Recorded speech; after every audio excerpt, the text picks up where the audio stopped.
La galerie a ouvert ses portes en juin de cette année, donc on est dans la première année d'exploitation. Il y avait eu l'ouverture avec l'exposition des deux Marie, Marie Giraud, Marie Lemoine, a suivi une exposition de Léopold Tremblay au mois de fin septembre, début octobre pour faire un clin d'œil au symposium à la Chute-à-l'eau, qui était aussi dédié aux arts visuels. Par la suite, on a notre bon ami Stéphane Truchon, Traveling at Case, qui a occupé l'espace. L'idée, c'était de faire un beau rassemblement dans le cadre de l'Halloween sur Saint-Cyril. Donc, on a accueilli les gens. Ça coïncidait aussi avec l'installation du comptoir Espresso. Donc, on a pu tester la chose lors de ce lancement-là. L'idée de base, c'était vraiment de partir une galerie puis d'associer à ça un comptoir Espresso pour amener les gens vers les arts visuels et vice-versa. Puis là, comme on a eu la chance de roder le comptoir dans les derniers mois, on va être prêt à faire l'ouverture officielle. Donc, il y aura toujours un café d'ouvert ici à des heures régulières. Les heures régulières vont commencer à partir du 6 janvier, dans le fond, au retour des fêtes.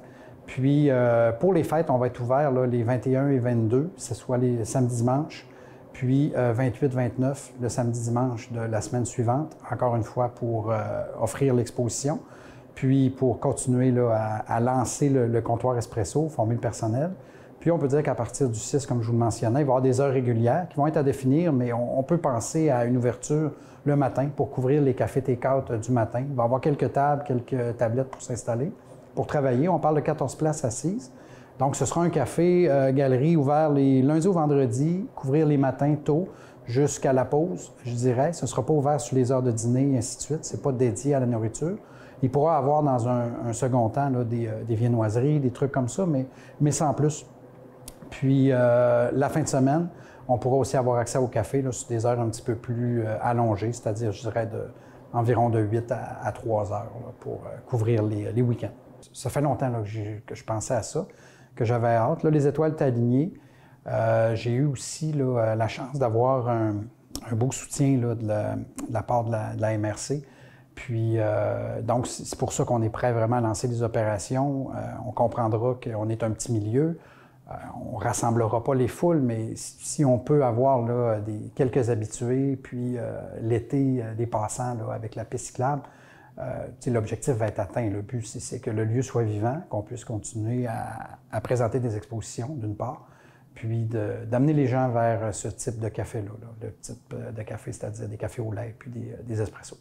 Et puis là, actuellement, ce que vous voyez sur les murs, c'est une expo originale de Karine Tremblay, qui se nomme Souvenance. Donc, je vais accueillir les gens ce vendredi, le 20 décembre, pour, en fait, le vernissage de cette exposition-là, puis pour lancer aussi l'année 2025. L'exposition va être disponible jusqu'au 14 février. Karine Tremblay est originaire de Normandin, elle demeure maintenant à Albanel.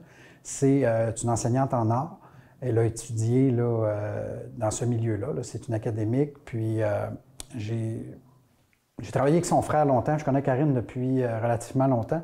Puis je connaissais son travail. J'avais eu la chance de voir ses travaux de maîtrise qui avaient été exposés à Chicoutimi. Puis j'ai toujours eu en tête de travailler avec. Et là, elle nous présente une expo, dans le fond, originale. C'est toutes des créations de cette année.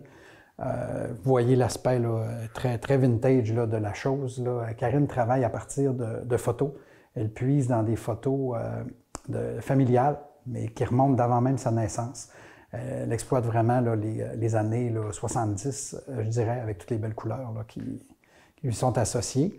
Puis, elle fait un travail préalablement numérique pour les rendre un peu flous, si on veut, un peu reconnaissables. Je pense qu'il y a peut-être un objectif à quelque part de rendre la chose moins personnelle, en fait. Puis, lorsqu'elle est satisfaite du travail à l'ordinateur, de ce qu'elle voit avec le travail des couleurs, donc là, elle se lance vraiment dans une reproduction à la peinture à l'huile. Donc, c'est un travail relativement important. On voit qu'il y a une très bonne maîtrise de la technique, évidemment. Puis, surtout, je dirais, il y a une belle émotion de nostalgie qu'on peut associer à ces œuvres. Pour 2025, ce qui attend, c'est vraiment de bien lancer l'opération de café pour être prêt pour la saison estivale avec une offre de terrasse à l'avant, avec un menu pour le café associé au café, que le personnel soit bien en place, puis que les expos se poursuivent. Je sais déjà, j'aurai la chance de produire là, mon partner dans cette affaire-là. Mon frère Éric va lancer là, sa deuxième exposition. Puis on pourra voir ça là, à quelque part là, vers la fin février ou au courant du mois de mars. Puis certainement pour avoir une autre exposition. Là, je convoite peut-être un ami de Montréal là, qui va nous faire la chance de venir exposer ses œuvres ici là, à quelque part en juin. Donc, en tout cas, plusieurs projets là, dans les cartons qui restent à définir, mais des expos, du monde puis du café.